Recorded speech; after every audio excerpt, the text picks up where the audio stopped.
that runs turn one? Yeah, well, I mean, we know that the start can be quite important, so we'll of course also try to have a good start, but at the same time, you never know what happens in a race. We have a two-stop, and also some things are not in your control, right? There might be some crazy things that also happen behind you, so you just need to keep everything open.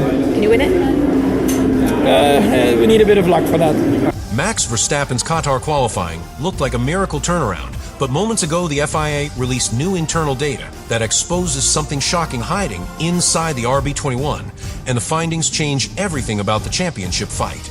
The FIA confirmed that Verstappen's early weekend struggles came from a structural disconnect in the suspension that made the car bounce so violently he could barely see the braking point into turn one. Once this evidence was revealed, Red Bull reacted within a tiny park firm window and executed emergency surgery on the car. This new proof explains why Verstappen suddenly jumped to third on the grid and why McLaren's apparent dominance may not last through Sunday. Before we break down exactly what the FIA discovered, make sure you subscribe right now, because the final two races will decide a world championship that is still wide open. Qatar qualifying delivered the most dramatic recovery of Verstappen's season.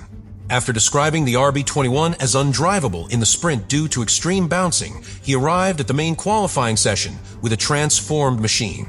The lap he delivered in Q3 stopped the clock at 1 minute 19 seconds and 651 thousandths, placing him third and cutting his deficit to just over 2/10 behind pole sitter Oscar Piastri.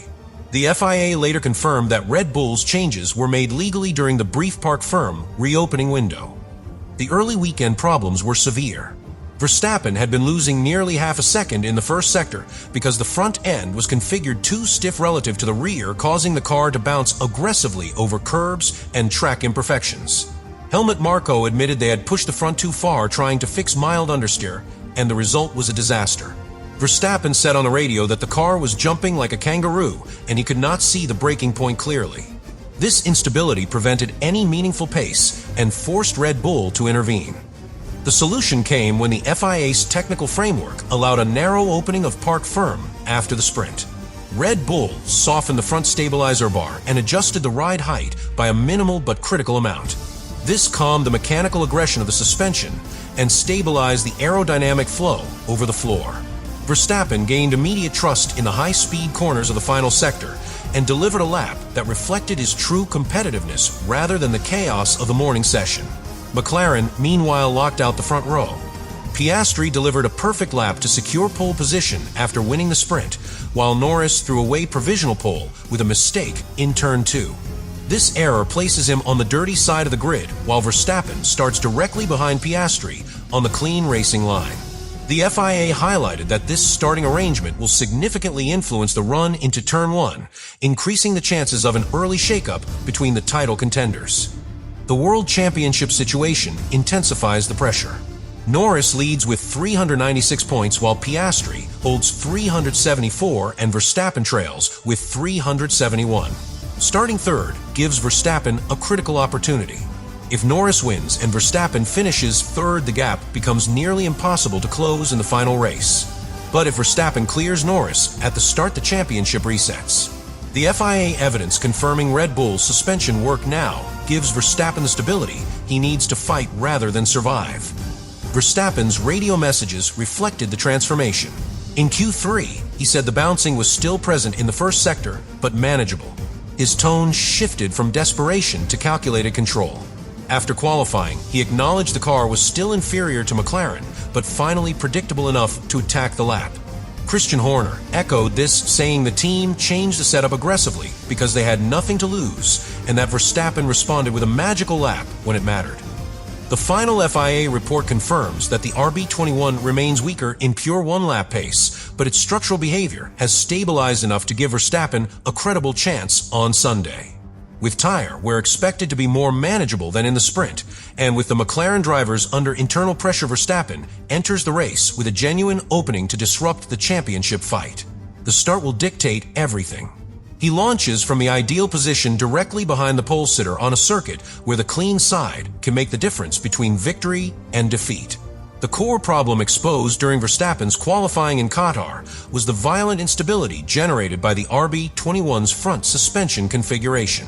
From the moment he began his first timed laps, the car reacted sharply to every curb and surface change, producing vertical oscillations that prevented him from placing the front tires with the precision required in Lusail's high-speed corners.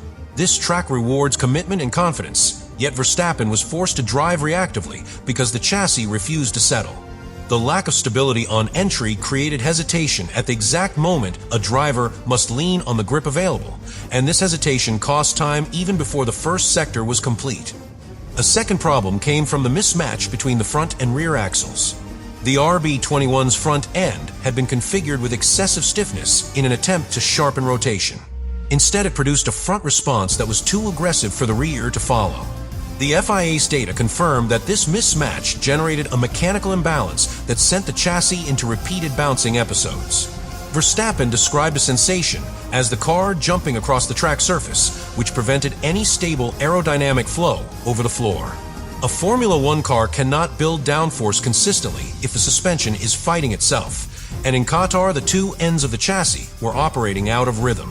The third issue was braking inconsistency. The violent oscillation made the car unstable during pedal application, causing visibility problems and unpredictable tire contact patches. Verstappen reported this repeatedly, saying that he could not see the apex clearly when the car shook under braking. The FIA analysis verified that the oscillation was severe enough to disrupt load transfer into Turn 1 and Turn 6. These braking zones require stability more than aggression, and the RB21 gave him neither. As a result, Verstappen was forced to brake early and then manage the car through instability rather than carry speed naturally. A fourth problem came from the aerodynamic consequences of the bouncing. The RB21 relies on a stable chassis attitude to maintain floor load, yet the oscillation repeatedly interrupted the airflow feeding the diffuser. This meant Verstappen lost downforce at unpredictable moments, especially when transitioning from braking to rotation. The lack of consistent aerodynamic support forced him to run above the ideal minimum speed in several corners. When a driver must protect the car, instead of attacking the entry, phase the lap becomes fragmented. These aerodynamic losses also increase tire sliding, which reduce grip on the following corners. The fifth problem involved tire preparation. Because the car's behavior was so erratic, the tires never reached a consistent temperature window during the initial phase of the outlap. Verstappen entered the first corners with tires that lacked the uniform heat required to support high-speed rotation. This forced him to manage grip rather than maximize it. The FIA's temperature traces later showed that the tires were heating unevenly across the contact patch, another consequence of the bouncing. When mechanical instability dictates tire temperature, the driver begins the lap at a deficit impossible to overcome on circuits that reward precision. A sixth problem was situational pressure created by the championship context. Verstappen entered this session knowing that both McLaren drivers were positioned ahead of him in the title fight. He needed a clean execution, but the RB21 gave him a platform that punished every bold attempt. Knowing that a small mistake could end his championship hopes, Verstappen had to balance aggression with survival instincts. That psychological weight made the instability even more costly because every snap threatened not only the lap, but the entire title battle. Under these circumstances, the mechanical issues became magnified. The final problem came from the comparison with McLaren. Norris and Piastri operated with machines that were consistent, predictable, and immediately responsive. Their cars activated the tires rapidly and maintained a stable aerodynamic platform throughout the lap. In contrast, Verstappen faced a machine that demanded constant correction. Even when he extracted the maximum possible performance, the RB21 remained a step behind. This disparity created an environment where Verstappen had to find time purely through driving skill rather than mechanical advantage. While he ultimately delivered a strong result, the problems he battled reveal how deeply compromised his early qualifying attempts were. Red Bull entered the critical phase of Saturday with their engineering department under maximum pressure because the FIA's evidence confirmed that the RB21's instability originated from a mechanical imbalance far more serious than a simple setup issue. The violent bouncing that Verstappen experienced during the sprint demanded immediate intervention, yet park-firm rules left almost no room to apply significant changes. The team had only a brief window to act, and within that narrow time frame, the engineers had to identify the cause of the oscillation, design a correction, and deploy it with complete precision. The first engineering intervention focused on the front suspension. The FIA data revealed that the initial stiffness settings created an overly reactive front end that delivered load too aggressively for the rear to follow. This produced the vertical oscillation that destabilized the car whenever Verstappen hit curbs or surface irregularities. Red Bull softened the stabilizer bar and adjusted the ride height by a small but crucial margin. These changes allowed the suspension to absorb energy more progressively and prevented the abrupt load spikes that had made the car undrivable. The improvement was immediate and measurable in Verstappen's feedback. A second engineering challenge involved restoring aerodynamic consistency. Because the chassis had been bouncing violently, the airflow over the floor and diffuser destabilized at the exact moments Verstappen needed maximum downforce. The FIA aerodynamic traces showed repeated interruptions in the load map. Once the suspension corrections were applied, the aerodynamic platform stabilized, allowing the floor to generate predictable downforce across the high-speed sections of Qatar. This restored some of the confidence Verstappen lost earlier in the day and allowed him to push deeper into the corner entry phase. The third pressure point for the engineering team was braking performance. The oscillation affected how the tires contacted the track under deceleration, which created irregular brake pressure modulation. When Verstappen said he could not see the braking point clearly, the engineers realized that the suspension imbalance was affecting not only mechanical stability, but also driver perception. After the adjustments, braking became far more linear, enabling Verstappen to reach the threshold of grip without fear of sudden instability. The team identified this as a critical factor behind his rise to third place in Q3. A fourth responsibility involved tire behavior. Before the changes, the tires heated unevenly, especially on the front left, which is heavily loaded in Lusail's long corners.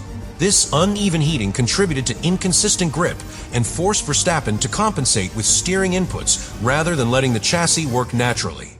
After the suspension correction, the tires reached the operating window more uniformly, giving Verstappen a platform that responded predictably lap after lap. This allowed him to focus entirely on extracting lap time rather than managing instability. The fifth challenge was regulatory. Every modification made under park firm had to remain within the FIA's strict guidelines. Red Bull could not risk a penalty, especially with Verstappen fighting for the championship. The engineering team documented each change meticulously to ensure full compliance. The FIA later confirmed that all adjustments were legal. The ability to execute meaningful corrections within such limited constraints demonstrated the technical depth of the Red Bull garage and their ability to operate under intense competitive pressure.